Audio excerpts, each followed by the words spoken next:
this thinking can make you absolutely invaluable. ഇപ്പോൾ രണ്ട് കെമിസ്റ്റിന് ഒരേ ടെക്നിക്കൽ നോളജും ഒരേ ഡിഗ്രിയും എല്ലാവരും സെയിം ഒക്കെ തന്നെ. പക്ഷെ ഒരാൾ നല്ല ഫാസ്റ്റ് ആയിട്ട് ഗ്രോ ചെയ്യും, ഒരാൾ വലിയ പയ്യായിരിക്കും ഗ്രോ ചെയ്യുന്നത്. എന്താണ് കാരണം?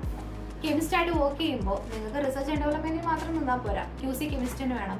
നിങ്ങൾ ഉണ്ടാക്കുന്ന പ്രോഡക്റ്റ് അപ്സ്കെയിൽ ചെയ്ത് പ്രൊഡക്ഷനിലേക്ക് പോകണം, കസ്റ്റമേഴ്സിലേക്ക് പോകും, മീഡിയംസുമായിട്ട് നോളജ് വേണം, മീഡിയംസായിട്ട് കമ്മ്യൂണിക്കേഷൻ വേണം. And when that thing comes, ഒരു ഇൻട്രോവേർട്ടായിട്ട് നിന്ന് ഒന്നും ചോദിക്കാതെ അറിയാതെ പറയാതെ നന്നായിട്ട് കമ്മ്യൂണിക്കേറ്റ് ചെയ്ത ഒരു കണക്ഷൻസ് ബിൽഡ് ചെയ്യാൻ പറ്റില്ല എന്നുണ്ടെങ്കിൽ you will fail there as a chemist as well. And this thinking can make you absolutely invaluable. നിങ്ങൾക്കത് ബേസിക് ആയിട്ട് തോന്നും, പക്ഷേ ഇതാണ് ഗെയിം.